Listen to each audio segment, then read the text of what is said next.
What's the worst thing that happened when you defied your family's conditioning? My dad enforced total silence in our house after 7 p.m. He bought a decibel meter to keep in the house and would crash out if it registered anything above 30 decibels, which is basically a whisper. He forced us to wear special soundproof slippers and made us go outside if we had to cough or sneeze, even during rain or now. My brother once got grounded for 2 weeks because he accidentally let his stomach growl during quiet hours. Dad's justification for this was that noise was destroying society and silence would reset our brains.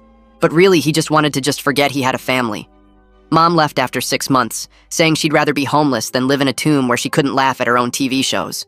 She fought Dad for custody, but he had all the money and lawyers and convinced a judge that the silence was character building. Dad used her leaving and his custody victory as proof that noise corrupted people's judgment and made the rules even stricter, installing soundproof padding on every door and banning anything that could possibly make sound, including keyboards, hair dryers, even electric toothbrushes. He made us eat dinner at 6:45 and brush our teeth by 6:55 so we could be in our rooms by 7 for what he called our nightly meditation.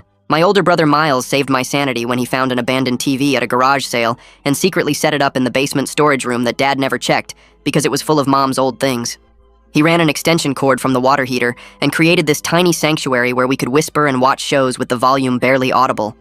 We dragged down pillows to sit on and hung blankets over the door to muffle any sound that might escape, and for 2 years that cramped room was the only place we felt human after 7. The TV was ancient with a cracked screen and a power cord held together with electrical tape that always smelled like burning plastic. Miles kept saying we should get rid of it before Dad found it, but it was our only connection to normal life, so we kept using it despite the sparks it made when you turned it on. We couldn't buy a better one because Dad monitored our bank accounts for what he called frivolous purchases. One night we were watching a show with the volume so low we could barely hear it when smoke started pouring from the back of the TV. The electrical tape had melted through, and flames were climbing up the wall, spreading to Mom's old clothes in the boxes Dad had packed away. The storage room filled with toxic black smoke that made our eyes stream and lungs burn as we tried to smother the fire with blankets that caught fire too. Miles dragged me out of the room as flames spread into the ceiling beams, and we realized we had to wake Dad even though it meant revealing everything. Dad slept with noise-canceling headphones to ensure perfect silence, so Miles had to pound on his door screaming about the fire while I ran through the house opening windows to clear the smoke billowing up from the basement. When Dad finally opened his door, his face went from confused to furious as he processed the noise we were making at 11:30 at night. "There's a fire in the basement and we need to get out now," Miles shouted, grabbing Dad's arm to pull him toward the stairs where smoke was already visible.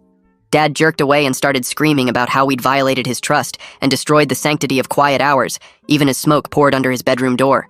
He actually grabbed his decibel meter to show us we'd exceeded acceptable noise levels by 300%, while flames started eating through the ceiling behind him. The smoke detector was shrieking.